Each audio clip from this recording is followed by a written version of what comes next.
Hi, it's Brendan Murphy.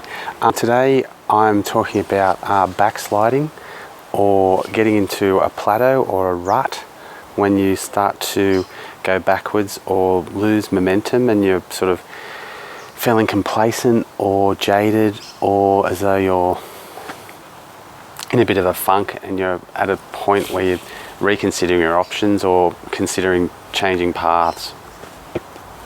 Right, the first thing with moving forward out of a funk is to reconsider what you actually started doing this for in the first place, to reconnect with the core motivations and the core passions that led you to where you are now in the first place.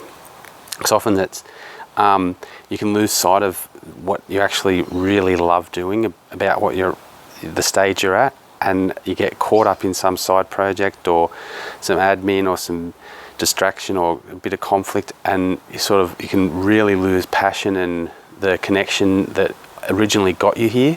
So always remember to go back to the initial 1, 2, 3 big things that drew you to the niche in the first place, and focus on those for a while. Another great idea is to just go back to the basics, strip it back.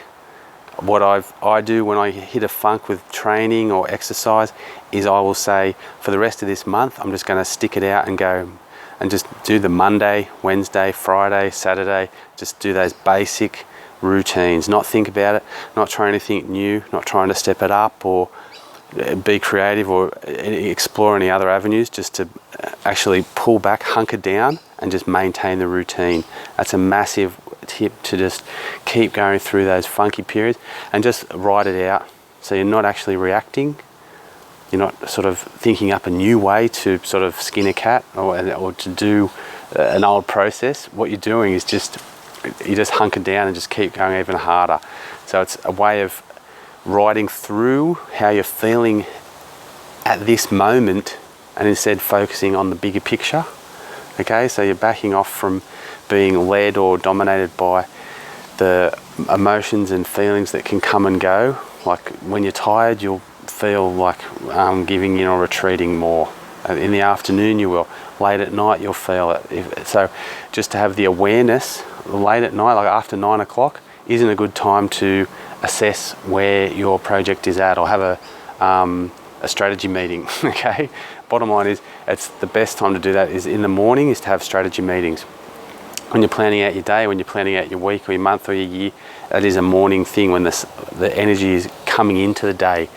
When the energy is leaving the day, or when the energy has left you, it's a time to rest and reflect with gratitude, to say, I'm grateful I've achieved this, or I have done something, not to sort of look at what's lacking or missing or where you could have improved, because over focusing on that becomes tiring, and it opens up a thought pattern of where you're looking for what you haven't done yet, or where you've failed, or where the lack is. Okay, and we're always focused on abundance. We're not going for that scarcity mindset. There is enough, and you will get there. It just needs patience and persistence, and go back to your plan. Okay, those 3 P's. So it's not about reacting when you're tired, when you're sort of losing focus. Go rest, retreat, and recuperate, and come back. Just strip it back to the bare essentials, and just keep powering on. Okay, thanks a lot. It's thelifecoach.net.au. Talk to you soon.